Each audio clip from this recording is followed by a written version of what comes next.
¿Qué tal? Buenas tardes.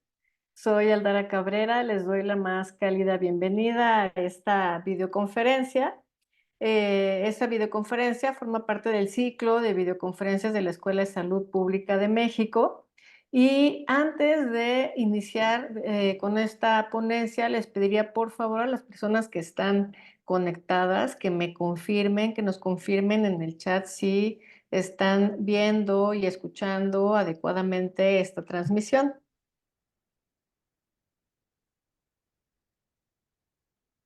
Perfecto, creo que estamos bien entonces. Vamos a dar inicio. Bueno, la videoconferencia que nos reúne el día de hoy tiene el nombre de Condiciones de Salud, Uso de Servicios y Protección Financiera entre los Pueblos Indígenas de México. Esta videoconferencia va a estar a cargo de impartirla el doctor Sergio Meneses Navarro, de quien me voy a permitir leer una brevísima semblanza antes de dar inicio y darle la palabra.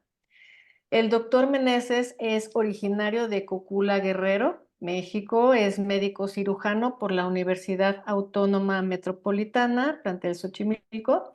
Es maestro en antropología social por el Centro de Investigaciones y Estudios Superiores en Antropología Social y doctor en Ciencias en Sistemas de Salud por el Instituto Nacional de Salud Pública. El doctor Meneses es profesor investigador del Consejo Nacional de Humanidades, Ciencia y Tecnología, comisionado al Centro de Investigación en Sistemas de Salud del Instituto Nacional de Salud Pública. También es coordinador del programa institucional Salud de los Pueblos Indígenas, del Observatorio de Salud de los Pueblos Indígenas y del doctorado en Ciencias en Sistemas de Salud del Instituto Nacional de Salud Pública y Escuela de Salud Pública de México. El doctor Meneses es miembro del Sistema Nacional de Investigadores de México, nivel 2, y su principal tema de interés es la respuesta del sistema de salud hacia las necesidades de la población indígena y otros grupos en contextos de desigualdad estructural. Sin más, doctor Sergio Meneses, me voy a permitir darle la palabra para que nos informe de todo esto que tiene preparado en su videoconferencia. Adelante. Gracias, Aldara. Buenas tardes. Pues muchas gracias a ti, Aldara, a la doctora Nenet Saavedra también por la invitación, al director de la escuela, el doctor Bernardo Hernández. Pues les agradezco mucho pues esta oportunidad que para mí es realmente un privilegio, pues me honra pues que me hayan invitado. La verdad que también me compromete y me da pues me da mucho gusto estar aquí. Además, compartiendo un tema que pues personalmente, digamos, atañe con mis intereses más, pues más profundos en el ámbito profesional. Así que agradezco mucho la oportunidad. Em, y bueno, también, aunque ya lo ha mencionado Aldara, pues, bueno, también le agradezco mucho a la audiencia, quienes están ahora conectados, pues gracias por su atención y por su paciencia. Y que bueno, también les pido que la mantengan hacia mi persona. Este trabajo, como ya lo ha mencionado Aldara, que versa trata de hacer un análisis de la cuestión de cómo están las condiciones de salud, pero y sobre todo la respuesta del sistema de salud para la atención de las necesidades de las poblaciones indígenas, pasando por el tema de utilización de servicios y de protección financiera, está contextualizado, digamos, en un esfuerzo institucional que parte del programa institucional Salud de las Poblaciones Indígenas y particularmente del Observatorio de la Salud de las Poblaciones Indígenas, que este observatorio lo establecimos con un grupo de colegas hace 2 años y también, bueno, por supuesto, con el respaldo decidido de la dirección del propio instituto. Eh, y de modo que la presentación que aquí hago en realidad se basa en el quehacer de los investigadores que forman parte de este observatorio. En primer lugar, bueno, digo, en realidad no hay, digamos, un orden de participación. Está el doctor Edson Servan Mori, que ha hecho varios de los análisis que aquí se van a presentar. la doctora Blanca Pelcastre, Víctor Becerril, Liliana Gómez, que por cierto también le quiero agradecer a Liliana el que me haya ayudado con la elaboración de la mayoría de las diapositivas que ahora compartiré con ustedes. También la doctora Nancy Armenta forma parte de este observatorio y sin embargo también debo hacer mención de que la idea original del establecimiento de un observatorio sobre salud de las poblaciones indígenas en realidad es de una investigadora que, por cierto, no forma parte del observatorio, la doctora Graciela Freyermuth, que ella está adscrita a otra institución y esa es, digamos, la razón fundamental, no es una exclusión, digamos, malintencionada, sino este fue un esfuerzo que hicimos los investigadores del propio Instituto Nacional de Salud Pública, pero debemos de reconocer que la idea original de hacer eventualmente un observatorio de salud de las poblaciones indígenas corresponde a la doctora Freyermuth, que por cierto ha tenido la experiencia en el establecimiento de otro observatorio ciudadano muy, digamos, ejemplar, que es el de mortalidad materna en México. Bueno, sin más, quisiera iniciar con el contenido de la presentación, que por cierto, corresponde a un esfuerzo que hemos hecho en el observatorio por tratar de elaborar un primer informe de la salud de las poblaciones indígenas de México.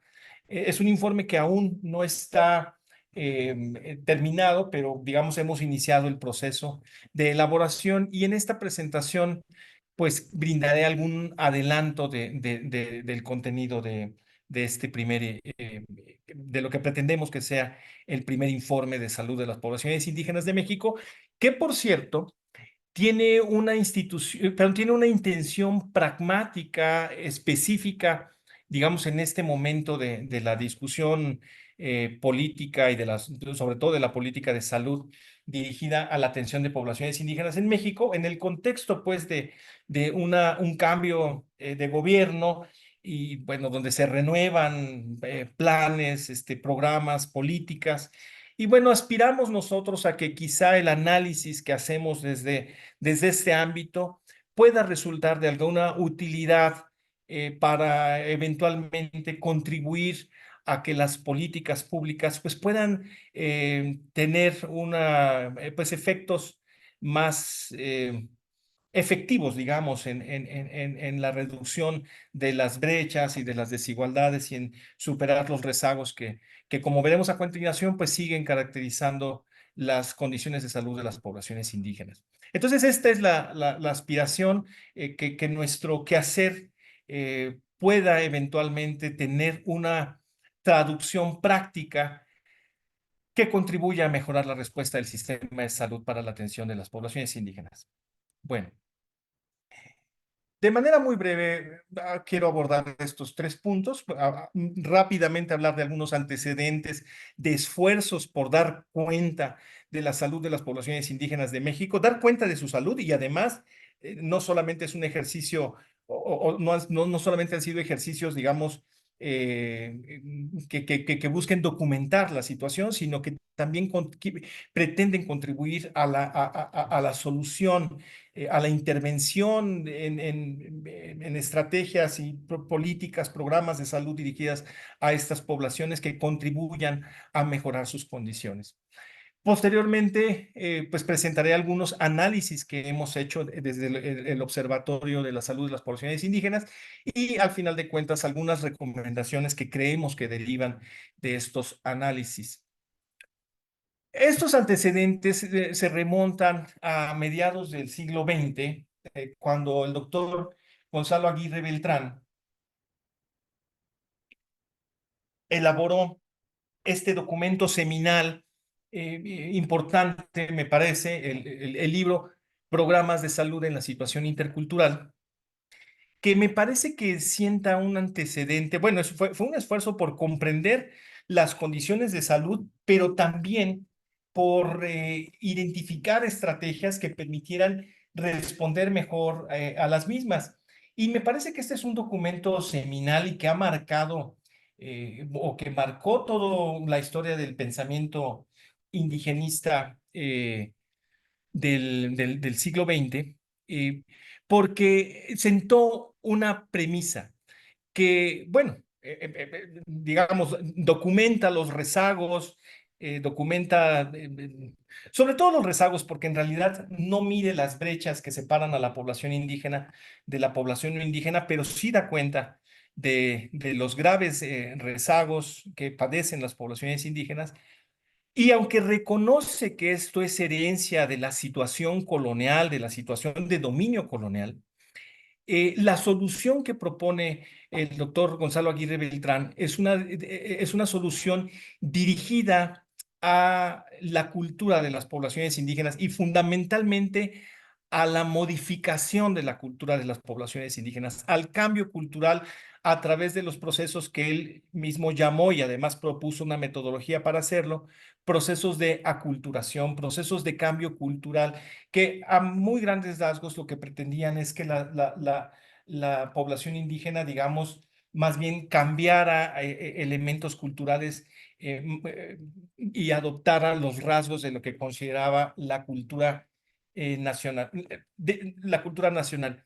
De modo que en esta premisa, emerge como explicación de los rezagos y además de las dificultades de la interacción entre los servicios públicos biomédicos y la población indígena.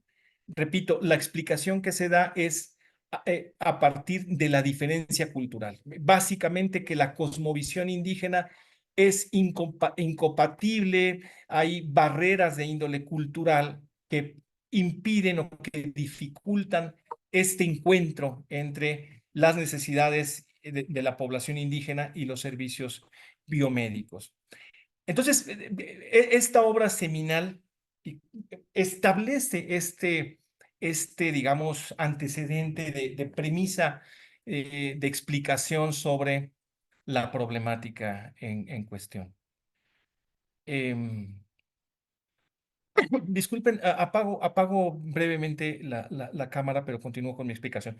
Después de este trabajo de Gonzalo Aguirre Beltrán, en la década de los 90 del siglo pasado, el doctor Jaime Sepúlveda Amor coordinó una obra que en 1993, por cierto,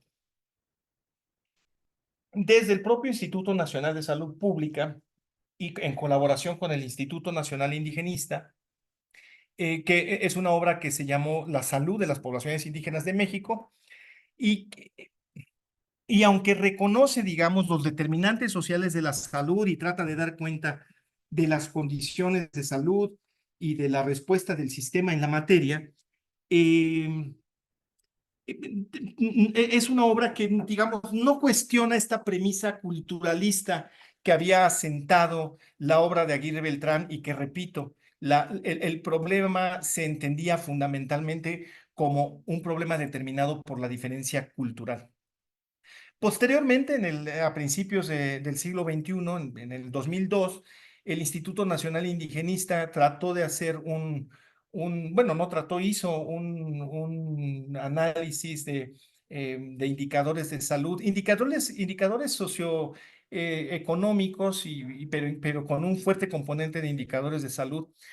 Fue uno de los últimos trabajos del Instituto Nacional Indigenista antes de desaparecer. Pues, quizá ustedes recordarán que desapareció en ese año para transformarse en la Comisión Nacional para el Desarrollo de los Pueblos Indígenas. Pero, digamos, ese documento, aunque lo busqué, ya no he podido encontrarlo. Posteriormente, también, unos pocos años después, Carlos Sola, retomando ese informe y las fuentes que utilizaba ese informe, que fueron las fuentes del censo del año 2000, el censo del INEGI, él hizo una publicación que en realidad, bueno, no se publicó en forma de libro, sino como un documento en PDF que ha circulado de manera profusa en Internet y en el portal del programa de Nación Multicultural de la UNAM.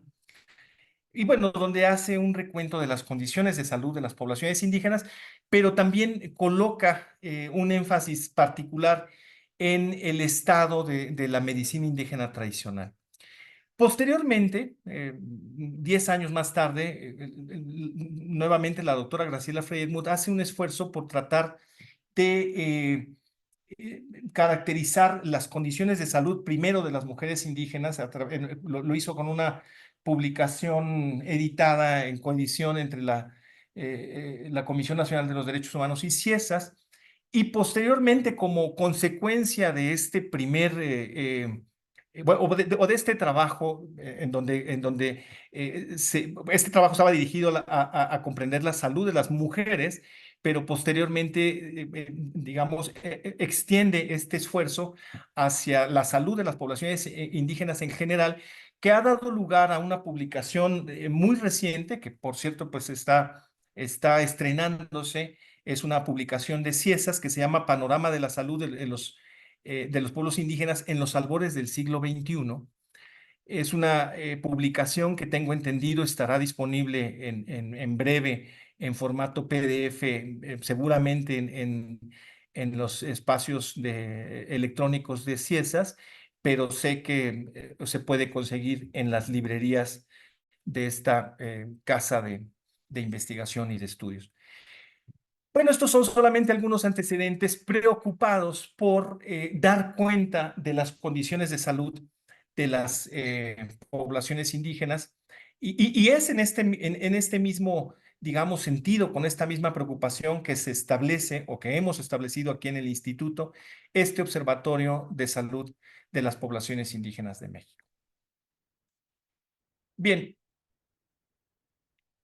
datos del último censo del año, de hace 4 años, del año 2020, pues nos revelan un panorama interesante respecto a la composición demográfica del país y su población indígena.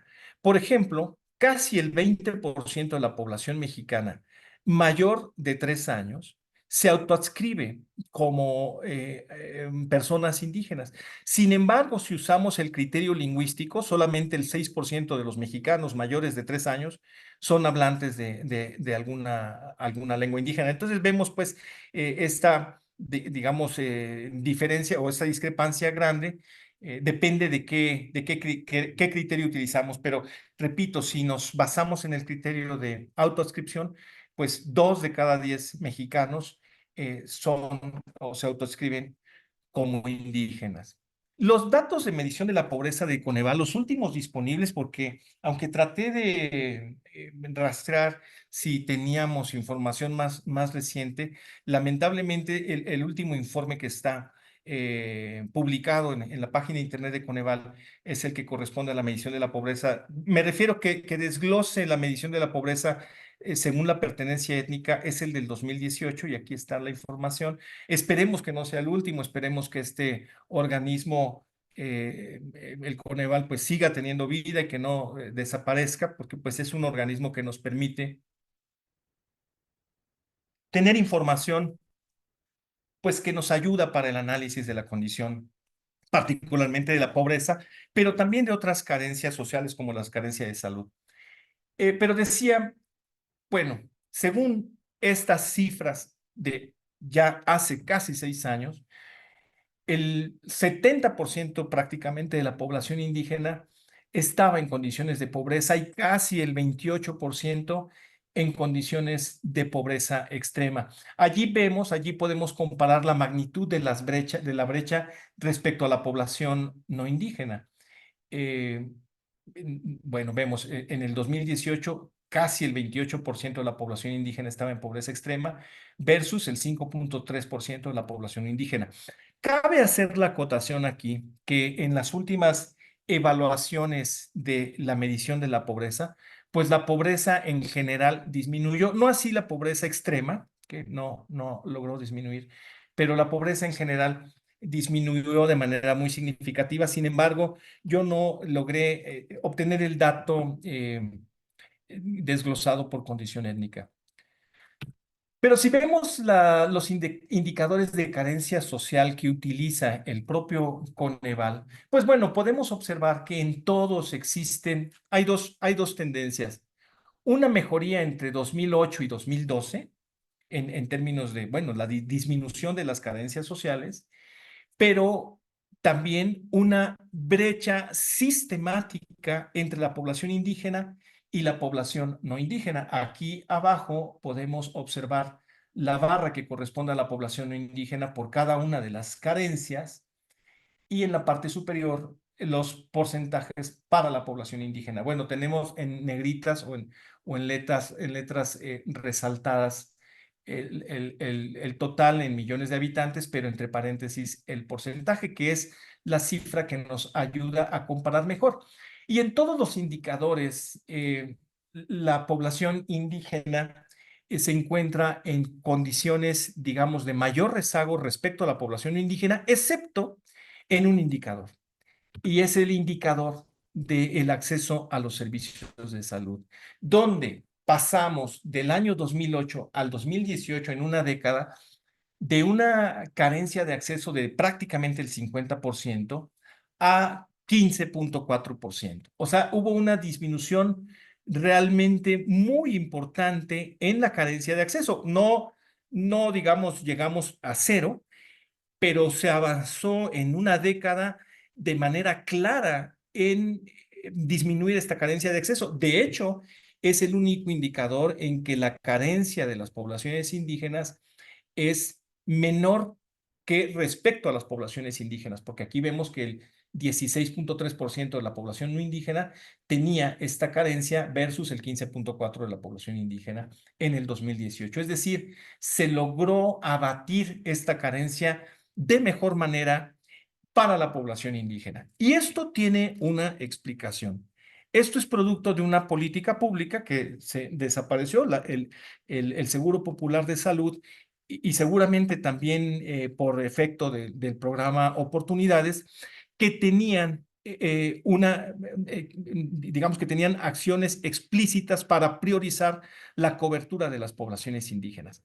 Entonces, bueno, seguramente estos resultados pueden explicarse por los esfuerzos que durante bueno, en este caso una década, pero en realidad fueron esfuerzos de más de una década, que caracterizaron a estas políticas públicas, particularmente esta del Seguro Popular. Seguramente, y bueno, también debemos reconocer que se hacen muchas críticas a este indicador de acceso o de carencia de acceso a los servicios de salud, porque la pregunta que responden las personas entrevistadas, digamos, en el censo o en las encuestas, es si ellos consideran que tienen acceso. En realidad no están midiendo, digamos, el acceso efectivo. Por cierto, adelante voy a presentar datos de cobertura efectiva, pero en este caso la pregunta que responden las personas pues no es respecto al acceso efectivo, sino su percepción. Y se critica esto de decir, bueno, esto es en realidad una percepción. Sin embargo, esta es una percepción importante, porque si una persona de entrada percibe que no tiene acceso a los servicios de salud, pues bueno, ya no se desencadena nada. Si de por sí percibe, considera que no tiene acceso a los servicios públicos, pues ya no hablemos de que los vaya a buscar y los vaya a utilizar, pues allí se cancela todo. De modo que, aunque se trate de una percepción, nos parece que es un dato que tiene alguna importancia. No es el dato último que nos habla de la efectividad, digamos, de la política en sí, pero es un inicio. Bueno, y con estas, digamos, condiciones de pobreza que, como vemos, las brechas son amplias y los rezagos aún pues son realmente pues dignos de destacar con esos niveles de pobreza y de pobreza extrema entre las poblaciones indígenas, pues bueno, esto de alguna manera contribuye a determinar ciertas condiciones de salud ominosas, como puede ser el caso de la muerte materna, que creo que todos sabemos que es un indicador útil para evaluar el desempeño de un sistema de salud y en realidad las condiciones pues, sociales de una sociedad respecto a cómo trata a ciertos grupos poblacionales, en este caso a las poblaciones indígenas. Y en el caso de México, la razón de mortalidad materna entre las poblaciones indígenas es del doble respecto a la media nacional. Es decir, la brecha es muy grande. Sin embargo, también debemos decir que a principios de siglo y bueno, durante la década de los 90, la brecha llegó a ser hasta del triple. Entonces, bueno, la buena noticia es que esa brecha de alguna manera ha ido disminuyendo. La mala noticia es que la brecha sigue siendo inaceptable, ¿no? Excesivamente alta. Otra condición de salud que también es digna de mención es que, por ejemplo, entre las mujeres indígenas es más común la mortalidad por cáncer cervicuterino que entre, digamos, que la media nacional. Y menciono estos dos indicadores por por la información que vamos a ver más adelante respecto a la cobertura efectiva de servicios que pueden contribuir a abatir estos indicadores. Pero ahora trataré de irme un poquito más deprisa porque creo que me estoy deteniendo mucho en estas primeras láminas. Aquí vemos un análisis liderado por las doctoras Blanca Pelcastre y Leti Ávila sobre la utilización de servicios entre población indígena, bueno, la población de México mayor de 13 años, perdón, de 15 años, utilizando información de la Encuesta Nacional de Salud y Nutrición del 2018 al 2019. Y básicamente lo que observamos, miren, aquí en la barra de color, en las barras de color azul, lo que vemos es la población indígena y en las barras de color anaranjado a la población no indígena y nos está hablando del porcentaje de personas indígenas y no indígenas que utilizan servicios institucionales de salud, servicios públicos, servicios gubernamentales dirigidos a población no derechohabiente. Y por ejemplo, aquí donde está, donde coloco el cursor, no, aquí donde coloco el cursor, estamos viendo que, por ejemplo, disculpen que volteé, pues estoy con dos pantallas y aquí tengo la imagen. Entonces, aquí tenemos a la población indígena que tiene una menor utilización, si bien pues es una utilización de 80% de los servicios públicos de salud, de los servicios públicos de salud, pero la población no indígena, digamos, tiene 7 puntos porcentuales más. De modo que aquí podemos identificar un primer hallazgo relevante. La población indígena utiliza menos los servicios públicos de salud. Sí los utiliza, pero los utiliza en menor medida que la población no indígena. Entonces, habría que preguntarnos por qué. Ya hemos dicho que desde la obra de Gonzalo Aguirre Beltrán se puso el énfasis en la explicación que se centra en la diferencia cultural para valga la redundancia, explicar estos fenómenos y decir, bueno, es que la población no utiliza tanto, la población indígena no utiliza tanto los servicios biomédicos porque son incompatibles con su cosmovisión. Sin embargo, en realidad, esta otra información nos muestra que no es así. La población utiliza servicios biomédicos y los utiliza la población indígena utiliza servicios biomédicos de manera muy intensiva, si bien prefiere hacerlos por distintas circunstancias, prefiere o suele hacerlos en servicios privados, aunque eso implique pagar directamente de su bolsillo, como observamos en esta gráfica y sobre todo en las dos primeras barras, que la primera barra corresponde a la población indígena y la segunda barra corresponde a la población no indígena. Y los colores de esta barra hacen alusión al tipo de servicio que están utilizando. En el color azul vemos que se trata de los servicios públicos para personas sin seguridad social.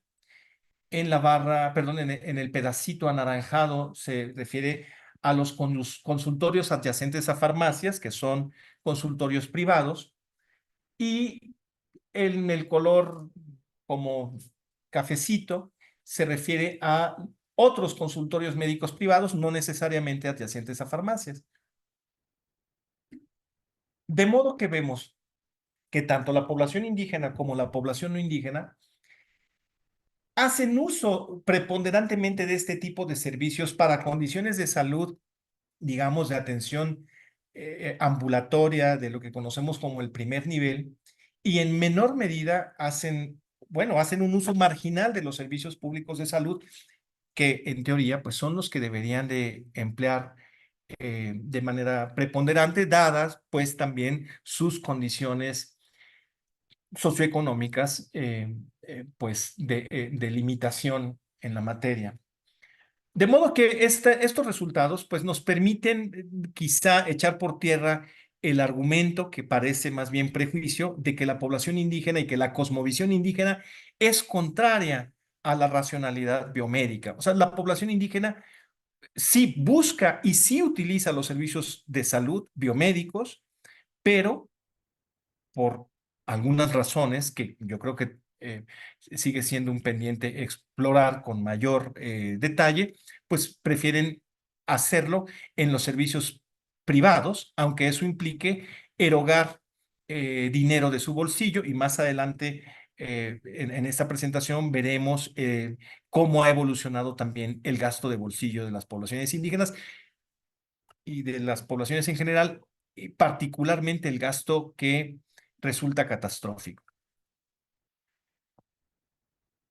Bueno, ya decíamos que dos de los principales problemas de salud de las poblaciones indígenas son pues, la elevada mortalidad materna, también la elevada mortalidad por cáncer cervicuterino, y hay algunos servicios que podrían contribuir a mejorar los resultados en estos indicadores si dichos servicios, digamos, tuvieran una buena cobertura, como son intervenciones de salud sexual y reproductiva como las que vemos aquí, el uso de anticonceptivos, la atención prenatal, la atención del parto por personal calificado, realizarse pruebas de Papá Nicolau para pues, la detección temprana de lesiones que pueden desembocar en cáncer cervical.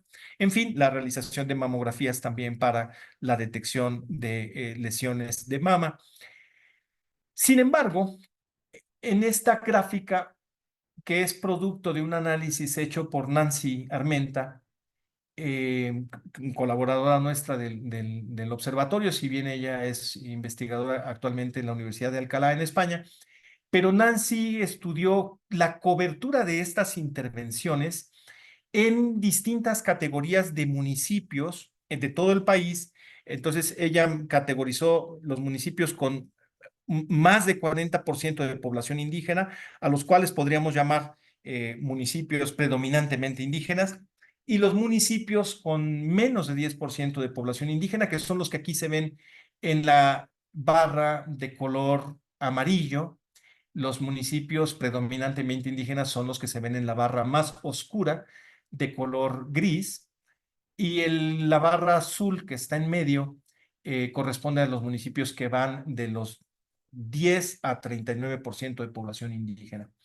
Y podemos observar en todas estas intervenciones de salud reproductiva, de salud sexual y reproductiva, vemos que la cobertura es sistemáticamente menor en los municipios predominantemente indígenas y además las brechas pues suelen ser muy amplias, a veces de más del doble, como por ejemplo en el caso de la mastografía, entre los municipios más indígenas y los municipios menos indígenas. Aquí entonces empezamos a identificar un gradiente, digamos, de menor cobertura sistemática en estos servicios hacia las poblaciones eh, indígenas. En este caso, las mujeres que habitan en municipios con mayor densidad indígena. Por otro lado, también la doctora Freyermuth hizo un análisis de la letalidad hospitalaria en población indígena. También lo hizo Edson Serván. Sin embargo, no traigo aquí algunas de las figuras que él presenta en un artículo sobre el mismo tema y que además los resultados son los mismos. Identifican ambos una mayor mortalidad entre la población indígena.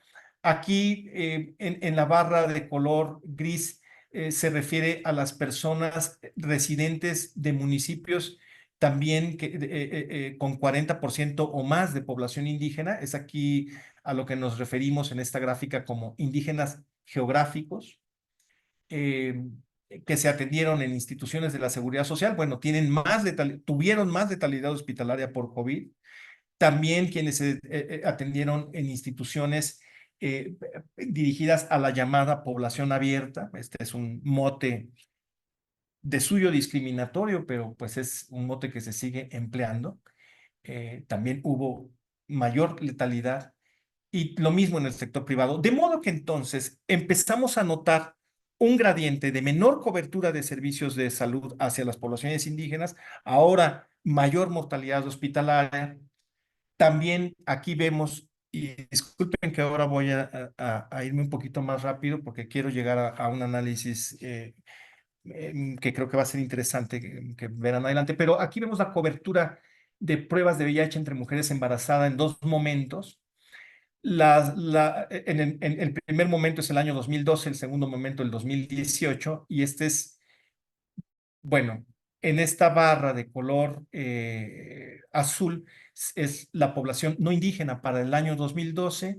Enseguida está la población indígena o las mujeres indígenas embarazadas para ese mismo año, y vemos pues este gradiente, mayor cobertura para los no indígenas.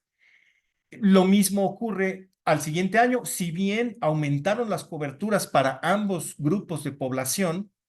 No obstante, se mantiene de manera sistemática la brecha entre poblaciones indígenas y no indígenas.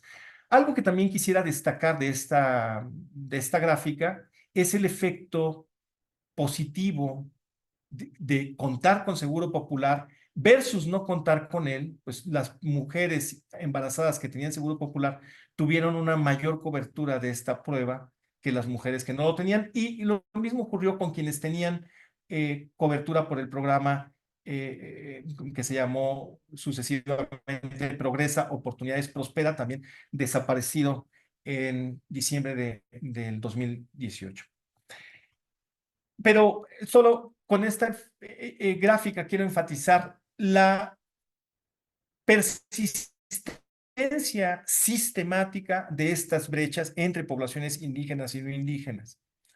Lo mismo con la cobertura de métodos anticonceptivos posparto, que es la misma historia, y ya no me voy a detener en el análisis de la gráfica, pero nos muestra las mismas tendencias. La persistencia de brechas entre la población indígena y no indígena, donde las mujeres indígenas tienen menores coberturas sistemáticamente, si bien mejoraron las coberturas entre 2012 y 2018, y también hubo un efecto positivo de contar con Seguro Popular o contar con el Progreso Oportunidades, pero las brechas se mantuvieron. Es decir, aunque estos programas pudieron tener algún éxito, que por cierto, tal vez un éxito modesto, un éxito que de ninguna manera nos debería tener satisfechos, pero bueno, había algún resultado positivo, pero no abatían las brechas étnicas. Entonces, allí, por supuesto que estos programas habría que analizar por qué no lograban abatir las brechas étnicas. Ahora quisiera detenerme en el análisis de este indicador de cobertura efectiva de intervenciones de salud materna, que es una propuesta metodológica de Edson Servan. Este indicador de cobertura efectiva de intervenciones de salud materna reúne a su vez indicadores de atención prenatal integral que tiene que ver con el inicio en el primer trimestre, el seguimiento de todas las consultas prenatales y la realización de las prescripciones prescritas en las guías clínicas, la atención de parto por personal calificado, la atención posparto oportuna, y además no presentar complicaciones durante el puerperio. Esos son los indicadores que componen este indicador de cobertura efectiva en intervenciones de salud materna. Entonces, este es un indicador compuesto y complejo, pero que incluye elementos de utilización y de resultados, de calidad de la atención. Por eso, bueno, recibe este nombre de cobertura efectiva. Quien quiera tener más información sobre la metodología puede acceder a este artículo, que además trata de hacer una medición del componente que se puede atribuir a la discriminación étnica en estos resultados. Bueno, vemos los mismos, más o menos, los mismos resultados que ya hemos descrito previamente. La brecha entre mujeres indígenas y mujeres no indígenas. Las mujeres indígenas tienen una menor cobertura sistemáticamente. Entre los periodos del 2006 a 2012 y del 2012 al 2018 hay un aumento en la cobertura, pero permanecen las brechas. Y según este análisis de Edson Servan Mori, usando una metodología novedosa que hasta donde nosotros tenemos información no se había hecho en México, es una metodología que trata de medir el peso específico de lo que podríamos atribuir a la discriminación étnica, porque esta diferencia puede ser explicada por factores observables como el rezago educativo, las condiciones de pobreza u otras medidas observables, pero hay una fracción de la diferencia que no es explicada por estas características. Y esto es lo que metodológicamente atribuimos entonces a formas de discriminación porque no tenemos otra forma de explicar. Y en estos resultados, la diferencia explicada era del 67%, pero la diferencia atribuida o la desigualdad atribuida a la discriminación era, digamos, del 33%. Con este primer antecedente, el doctor Serván y otros grupos de colegas dentro del observatorio y también dentro del instituto se quedaron con la inquietud de continuar analizando, digamos, el papel de la discriminación en la cobertura efectiva de intervenciones de salud materna. Y pues bueno, ese primer análisis se quedó, como pueden ver, en el año 2018. Entonces propusieron, o nos propusimos en realidad, continuar porque he tenido la fortuna de colaborar estrechamente en estos análisis liderados, repito, por el doctor Edson. Y bueno, vemos, extendimos el análisis desde la década de los 90 hasta el presente, hasta el año 2023, y vemos, bueno, primero cómo hubo un incremento muy notable desde la década de los 90 hasta el 2018 en incrementos en la cobertura efectiva de intervenciones en salud, de salud materna. Bueno, en la década de los 90 estaban coberturas muy bajas entre poblaciones indígenas y no indígenas. Nuevamente vemos ese gradiente sistemático que está presente todo el tiempo entre mujeres indígenas y no indígenas, pero notamos cómo fue mejorando esa cobertura, sobre todo en los primeros, digamos, 18 años del siglo XXI, donde se implementaron políticas, bueno, ya decíamos, el Seguro Popular, el programa Oportunidades, bueno, Progresa, Oportunidades Prospera, pero también estrategias como Arranque Parejo en la Vida, entre otras, y empezamos a observar incrementos en la cobertura. Además, el tema de la salud materna y la lucha contra la mortalidad materna, pues fue una política prioritaria, digamos, en el sector salud. Sin embargo, bueno, en la siguiente, en esta otra gráfica se ve mejor lo que ocurrió en los años, digamos, recientes. Digamos, aquí vemos de 2009 hasta 2018 la evolución de las coberturas entre mujeres no indígenas y mujeres indígenas. Aquí las no indígenas corresponden a las barras azules y las mujeres indígenas corresponden a las barras anaranjadas, o bueno, en fin, el color que sea. Pero vemos que del 2018 a el año 2019, que aquí le llamamos etapa pre-COVID, esto corresponde de enero de 2019 a marzo de 2020, hay una caída en las coberturas de intervenciones de salud materna que no se explican por el COVID porque allí no hay COVID aún. Lo único que puede explicar esta caída en las coberturas son las decisiones de política pública que se tomaron.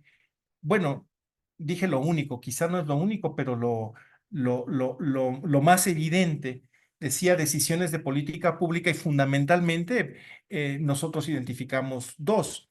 En primer lugar, pues la cancelación del Seguro Popular. Y en segundo lugar, también la cancelación del programa Oportunidades Prospera.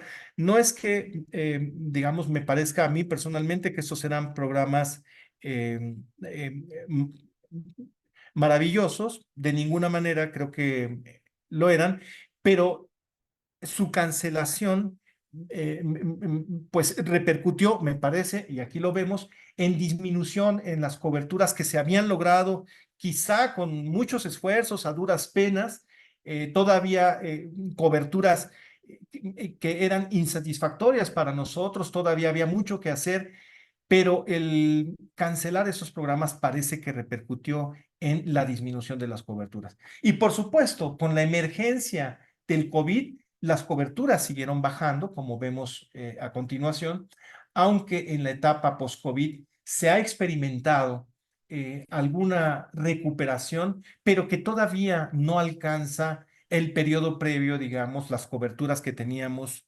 eh, en 2018 y los años previos. Nuevamente, eh, se hizo este análisis, bueno, este grupo de investigadores hizo este análisis de la fracción que puede ser atribuida a discriminación y bueno, vemos que con estas decisiones de política pública que tuvieron lugar a finales de 2018 y principios de 2019, la fracción atribuible no a factores observables, sino a alguna forma de discriminación, pues aumentó escandalosamente al 75%. Durante la etapa COVID, esta fracción disminuyó precisamente porque la explicación de las diferencias pudieran deberse a COVID, pero en la etapa post-COVID, nuevamente la fracción atribuible a discriminación alcanza la cifra escandalosa de casi 80%. Entonces, bueno, creemos que esta información pues, podría eventualmente ser útil para orientar eh, la reflexión de políticas que consideren la posibilidad de atajar formas de discriminación. Bueno, rápidamente respecto al gasto catastrófico, también observamos que de 2008 a 2020 observamos dos tendencias. Primero, una tendencia hacia la disminución del gasto catastrófico en ambos tipos de hogares. El gasto catastrófico es mayor en hogares indígenas, pero de manera sistemática también, pero entre 2008 y 2014 la tendencia fue a la baja. Aquí debí poner una flechita que mostrara la tendencia. Y de 2014 a 2018 observamos una tendencia de incremento del gasto catastrófico y esto hay que hacerlo notar porque desde 2014 se empezó a experimentar un estancamiento del gasto en salud, valga la redundancia, en el sistema de salud de nuestro país que afectó eh, a ambos tipos de población, pero más a la población indígena que en este caso siguen experimentando un gasto catastrófico mayor que la población no indígena. Bueno, decíamos que ¿qué explica estos hallazgos? Ya hemos mencionado que la explicación preponderante suele dirigirse, ya voy a terminar en 2 minutos, suele dirigirse a explicaciones de índole culturalista que ubican estas menores coberturas y estas diferencias a partir de valga la redundancia, la diferencia cultural. Se culpa a la diferencia cultural. Pero en realidad nosotros pensamos, y hay evidencia empírica al respecto, no es en realidad solo la diferencia cultural, y ni siquiera preponderantemente la diferencia cultural, sino es una forma de organización social que basada en ideologías racistas, que estratifica a la sociedad en términos de acceso a recursos, a poder, a prestigio, y que establece, bueno, esta forma de organización social adquiere cuerpo en las instituciones políticas, incluyendo el sistema de salud, en una forma de estructura económica que tiene repercusiones al final de cuentas, en las condiciones materiales de vida, porque determina formas de redistribución de los recursos, del poder, del prestigio y al final de cuentas determina nuestras circunstancias de vida, también permea en el sistema de salud, también determina formas de trato, decíamos, esta estructura, o sea, es una forma de organización social sustentada en ideologías que ordenan estratificadamente a los grupos sociales de la población en términos de superioridad e inferioridad. Y en la base de la estratificación, desde la época colonial se han ubicado a las poblaciones indígenas. Digamos, lo que argumenta este pensamiento racista es la inferioridad biológica, cultural, moral, intelectual de las poblaciones indígenas. Esa es la razón por la que en el siglo XX el Estado mexicano se propuso modificar, hacer un proceso de aculturación dirigido para que las poblaciones indígenas abandonaran, digamos, dice un documento, sus miserias culturales para integrarse a la sociedad nacional culturalmente y biológicamente, en fin. Eh, de modo que este fundamento ideológico del orden social que tenemos en nuestra sociedad eh, permea todos los ámbitos de la vida social, incluyendo las instituciones públicas, las políticas públicas, el sistema de salud, y se erige también como barreras para el acceso a los servicios, impacta en la calidad, en la cobertura y al final de cuentas en la susceptibilidad de los individuos y en las condiciones de salud de las personas. Esto es algo que explica eh, estos resultados que ahora vemos, y lamentablemente me fui muy rápido con esta explicación, y ya solamente para terminar y dar espacio a algunas preguntas, enunciaré de manera muy breve algunas recomendaciones. Nosotros sugerimos alejarnos de los reduccionismos culturalistas, que ya he mencionado mucho. No quiere decir que creamos que la diferencia cultural no tiene ninguna importancia. Por supuesto que es importante, pero pensamos que dirigir solo la explicación a la diferencia cultural contribuye a ocultar las desigualdades estructurales y fundamentalmente temas como la discriminación y el racismo, que por cierto en México no lo hemos querido nombrar y en campos como la salud pública o incluso la antropología médica ha sido un tema tabú.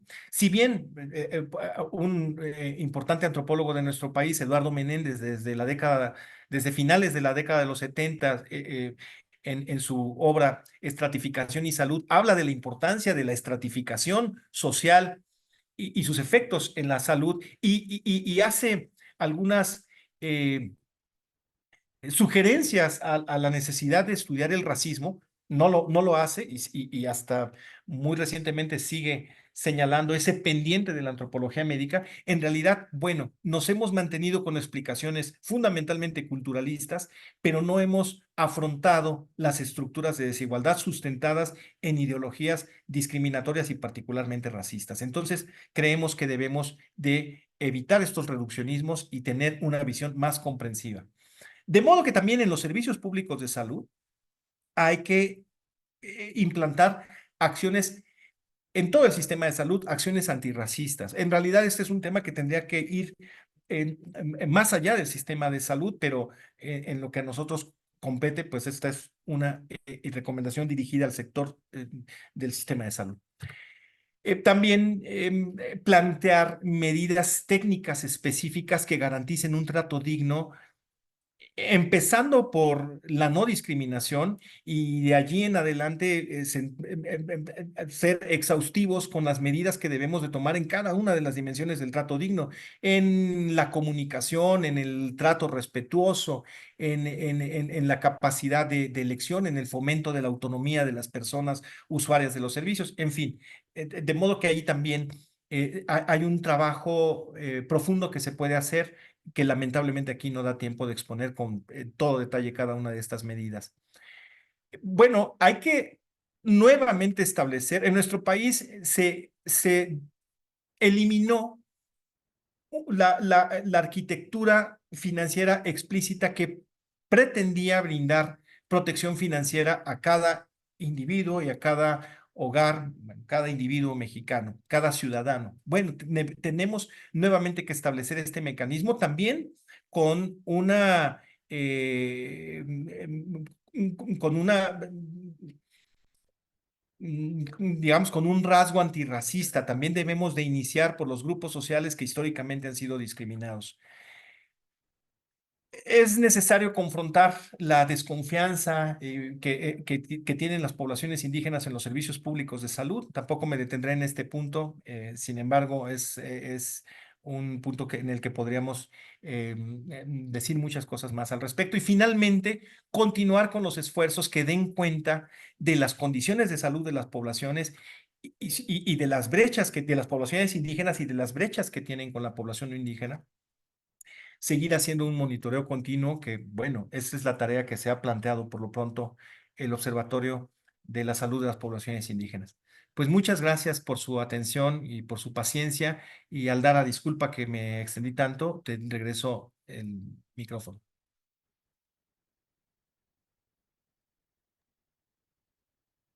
¿Qué tal, doctor? No, no, no, para nada.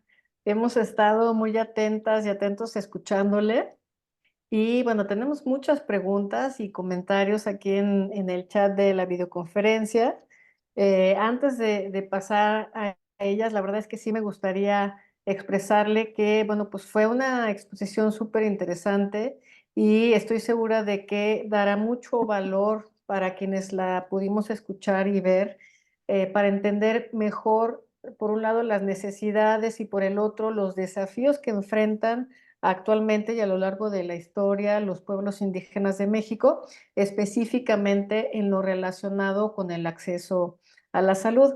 Yo tengo un par de preguntas ahí para usted, pero me parece que vamos a dar primero paso a una de las que fueron llegando aquí a la sesión de preguntas y respuestas de esta videoconferencia.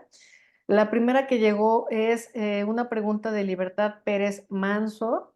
Ella pregunta, la geografía, hablando de la ubicación de los municipios mayoritariamente de población indígena, ¿podría afectar el acceso a la salud de cualquier nivel? Bueno, Libertad, espero haber comprendido bien tu pregunta, pero efectivamente en los municipios que tienen una mayor densidad de población indígena, suelen ser municipios además que están como agrupados, municipios contiguos, y han recibido esas regiones el nombre de regiones indígenas tradicionales. Por ejemplo, la región de los Altos de Chiapas, la región de la Montaña de Guerrero, la región Tarahumara en Chihuahua. O sea, son regiones que aglutinan municipios predominantemente indígenas, y en esas regiones que también suelen caracterizarse por condiciones orográficas complicadas, porque son zonas montañosas, zonas donde hay menos caminos asfaltados, donde las comunicaciones en general, no solamente las carreteras, tienen algunas limitaciones. Bueno, en efecto, son regiones que también tienen dificultades de acceso a diversos bienes y servicios, incluyendo los de salud, los de educación, los servicios básicos para la vivienda. Así que efectivamente, cuando nos referimos a las poblaciones indígenas que les hemos llamado indígenas geográficos, bueno, en esas regiones suelen haber condiciones más adversas, también debo decir, pues para todos, ¿no? Que sí, sin embargo, si nos centramos en el análisis solo de lo que pasa en las regiones indígenas, ahí también encontramos este gradiente donde, aunque las condiciones son más adversas para todos, siguen siendo aún más adversas para las poblaciones indígenas. Espero, Libertad, haber entendido correctamente tu pregunta y respondido. Me parece que sí, doctor, a menos que veamos aquí algún comentario de Libertad. Vamos a seguir con la siguiente pregunta. Esta pregunta la envía Víctor Cárdenas y le hace la consulta de ¿cómo es diferente 75% pre-COVID de 78% post-COVID en la discriminación y atribuírsele a qué? ¿A qué podría atribuirse esto? Y además las diferencias entre 35% y 29%, según lo que comenta Víctor Cárdenas, son insignificantes desde el punto de vista de salud pública. Es un tercio y se ve que la tendencia es chata, lo cito, ni para arriba ni para abajo, dice. Sí, muchas gracias, Aldara. Víctor, yo creo que para poder discutir digamos, estas inquietudes específicas sobre los resultados a los que haces alusión, creo que deberíamos devolver como a la gráfica respectiva y probablemente discutir la metodología empleada justamente analizar estas diferencias atribuibles a discriminación. Lo único que te puedo decir por lo pronto, porque no tenemos enfrente, digamos, los resultados específicos, además de que estos resultados concretos corresponden a unos trabajos que aún están inéditos, esperamos pronto que estén publicados y, bueno, y disponibles para todos. Y nos encantaría tener una discusión tanto metodológica como conceptual. En realidad, nos interesa mucho poderlo lograr. Lo que nosotros hacemos con esta metodología es repito, además, el líder de este grupo de trabajo es el doctor Edson Servan Mori, y es el especialista en estos aspectos metodológicos, así que espero que mi respuesta tenga más o menos algo de claridad.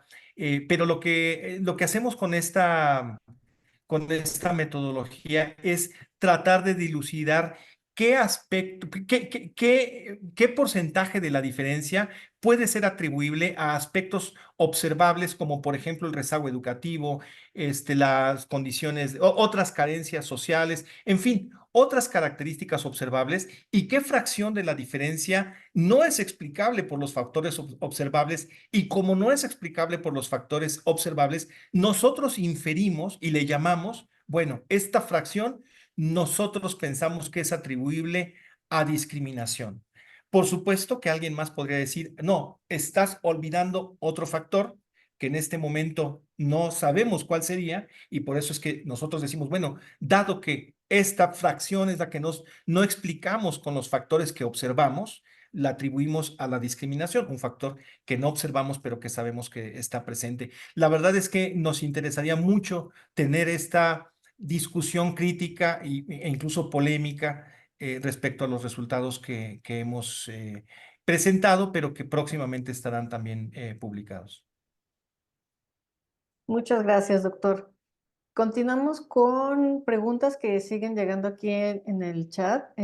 Maximiliano Gómez Carrillo pregunta, cuando habla de barreras, ¿desde qué punto se plantea? ¿Desde el punto de la población indígena, desde la cultura occidental dominante?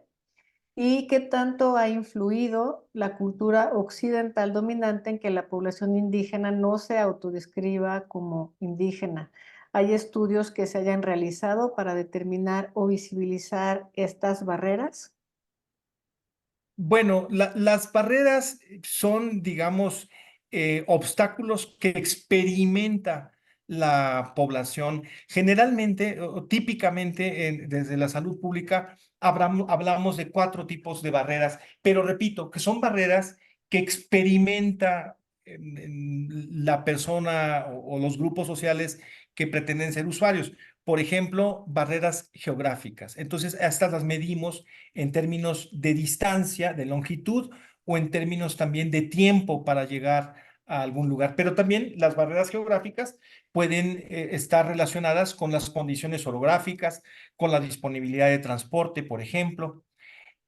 También hablamos de barreras económicas. Repito, son barreras que experimenta la persona. Entonces, barreras económicas se hace referencia a el costo y digamos, la dificultad para el usuario de para afrontar esos costos, costos que tienen que ver con la propia atención médica, pero también algunos otros costos indirectos relacionados con el transporte, con la pérdida de días u horas de trabajo, etcétera. Hablamos de barreras también organizativas que, por ejemplo, que tienen que ver con horarios de atención. En fin, pero el punto es que las barreras hacen referencia a la experiencia, son las barreras que experimentan las personas usuarias. Y luego preguntabas que si la cultura occidental dominante influye en la forma en que se mide la pertenencia étnica. Mira, seguramente sí, seguramente hay, digamos que nosotros, bueno, yo puedo tener alguna información más bien anecdótica de personas que en ciertos contextos no revelan, por ejemplo, que saben hablar alguna lengua indígena o que aunque hablen una lengua indígena, no se autoescriben como personas indígenas. Y esto es producto también pues, del racismo. Si en los ámbitos en los que socializas es un ámbito donde se discrimina a las personas indígenas, bueno, y ahí hay una persona indígena, probablemente decida ocultar esa identidad para no ser objeto de prácticas, de valoraciones o de formas de discriminación o de maltrato. Así que, bueno, yo no conozco un estudio que analice el fenómeno, pero probablemente existe, eh, pero yo creo que es como lo planteas, ¿no? Eso puede ocurrir. Gracias, doctor. Bueno, continuamos con una pregunta que nos envía Marco Antonio Rojas Delgado. Él pregunta, ¿existen estudios de necesidades específicas con participación activa de la población indígena para priorización de los problemas de salud? ¿Cuál sería su propuesta de acción para integrarlos en la creación de políticas públicas? Bueno, pues hay una, digamos, larga experiencia de actividades de participación social para la elaboración, por ejemplo, de los programas nacionales de salud, formas de consulta que, bueno, yo recuerdo por lo menos desde inicios del gobierno del presidente Vicente Fox, que se desarrollaron foros de consulta ciudadana y particularmente foros dirigidos a recoger la opinión y la participación de personas indígenas en distintas regiones indígenas del país, pero la verdad es que desconozco qué tan efectivo es esto y qué tan representativo ha sido, ¿no? Yo creo que pues probablemente probablemente merecerían un análisis específico, serio, estas actividades. Oigan, disculpen si se escucha el camión de fierro viejo, pero es que pasó por la calle. No se preocupe, doctor. ¿Terminó su exposición sobre esta pregunta? Sí, sí, sí. Ujú. Bueno, vamos a ir con otras dos preguntas que tenemos aquí en el chat y vemos por cuestiones de tiempo si podemos continuar. Amairani pregunta, ¿cuál podría ser una razón para la disminución de coberturas al desaparecer los programas del Seguro Popular y Prospera, tomando en cuenta que los recursos físicos y, entre paréntesis, unidades médicas, hospitales rurales, personal, etcétera, continuaron operando en las regiones geográficas? Bueno, eh, respecto al Seguro Popular, cuando la gente se afiliaba al Seguro Popular, recibía una póliza, recibía, digamos, un documento que acreditaba su membresía, digamos, ¿no? Su afiliación. Entonces, cuando este programa desaparece, ya la gente no recibe ese documento, esa membresía. Es como tener, digamos, bueno, una póliza de cobertura. Entonces tú tienes tu documento y dices, sí, yo estoy afiliado y entonces para mí contar con este documento me hace saber que tengo el derecho, que puedo acudir, que puedo utilizar, pero si lo pierdo, quizá ahora considero que ya no tengo este derecho, ya no tengo esta afiliación. Entonces, y en efecto, así es. O sea, mm, bueno, ya no se tiene afiliación. Pues, yo recuerdo que cuando se hizo esta medida, las autoridades del gobierno decían, es que no se necesita afiliación. Todas las personas tienen el derecho a todos los servicios, pero probablemente, y digo esto probablemente porque no, digamos, esta es una hipótesis que yo estoy planteando, no necesariamente se basa en un trabajo de recopilación de evidencia empírica en este sentido. Es una hipótesis que yo planteo, pero creo que pudo deberse a lo que he mencionado en el caso del Seguro Popular. Y en el caso del programa Oportunidades, bueno, Amairani recordará que, bueno, no sé si esté familiarizada con estos programas, pero incluían, digamos, corresponsabilidades, eh, dicho de otra forma, medidas coercitivas, que por cierto pueden ser muy cuestionables, pero al final de cuentas eran medidas llamadas corresponsabilidades, que obligaban a las personas a la utilización de servicios preventivos, de servicios por ejemplo, de detección oportuna de cáncer cervicuterino, o sea, el Papa Nicolau, la mastografía, probablemente en el control, bueno, no probablemente, el control prenatal, etcétera. Una serie de servicios, por ejemplo, de salud sexual y reproductiva. Entonces, al desaparecer esta obligación, pues esta nuevamente es una hipótesis. Creo que mucha gente pudo haber decidido, bueno, dado que ahora no tengo la corresponsabilidad o la obligación de utilizar estos servicios de salud, pues ahora decido no hacerlo.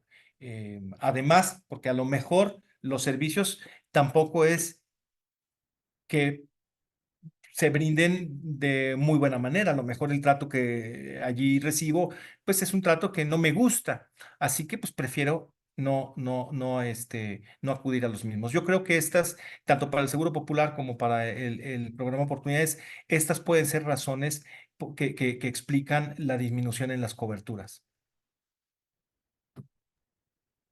Muchas gracias, doctor. Finalmente tenemos un comentario de alguien que se registró como IMSS Bienestar.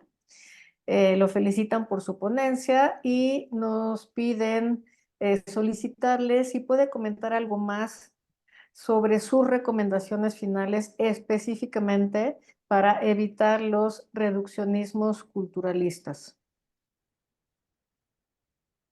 Mm, Está en comentarios Pues sí, de sí, chat. ya lo veo, Aldara, muchas gracias. Bueno, la, la, la reflexión hacia la diferencia cultural ha sido una explicación, un reflejo que hemos tenido al explicar los desencuentros entre la biomedicina y las poblaciones indígenas. Pues yo creo que ha sido probablemente, digamos, consecuencia del énfasis que han puesto los antropólogos, pues justamente en el análisis de la diferencia cultural. Es por supuesto un análisis necesario, es un análisis importante, pero creo que de repente esa mirada nos sesgó y dejamos de ver, quizá un poco incluso encantados con la propia diferencia cultural y con lo fascinante que puede ser el reconocer la cosmovisión de los otros. Y bueno, incluso con la fascinación que puede también representar el- el- adentrarse en la preponderancia de lo sobrenatural, en las cosmovisiones indígenas, etcétera. Entonces dejamos de observar las los aspectos que tienen que ver con el poder, con estas estructuras de desigualdad y con prácticas que por otro lado se han establecido, dirían los sociólogos, como un hábitus, un elemento del sentido común. Las cosas son así y dejamos de problematizarlas. Entonces, dejamos de observar el racismo porque estamos tan habituados como si si fuéramos peces dentro de una pecera y simplemente ya no observamos los límites, estamos inmersos en ella. Entonces, creo que eso ha sido una de las razones fundamentales que nos han llevado así como también en salud pública y en la biomedicina hemos incurrido en reduccionismos biologicistas, creo que desde la antropología hemos incurrido en reduccionismos culturalistas que nos han llevado a visiones parciales y precisamente producto de esa limitación explicativa a partir de nuestros marcos conceptuales, las respuestas también han sido menos efectivas. Lo que nosotros estamos planteando es dar un paso hacia atrás que nos permita observar un panorama más amplio que incluya las estructuras de desigualdad. También debo decir, para ser justo, que esto también es un planteamiento de la antropología médica crítica. Y bueno, sin embargo, no es la postura eh, preponderante en el país. Muy bien, doctor. Ya antes de finalizar, voy a leer un comentario porque no queremos que Roselena Matus se quede con la duda. Ella dice, buenas tardes, me parece que mencionó tres conceptos en relación a las desigualdades, racismo, clasismo y, para que se lo lleve claro. Y sexismo, hay una compañera, una colega del observatorio, Liliana Gómez, que ella siempre, digamos, me corrige, ella no le gusta el concepto de sexismo, ella dice que el concepto correcto es ideología patriarcal.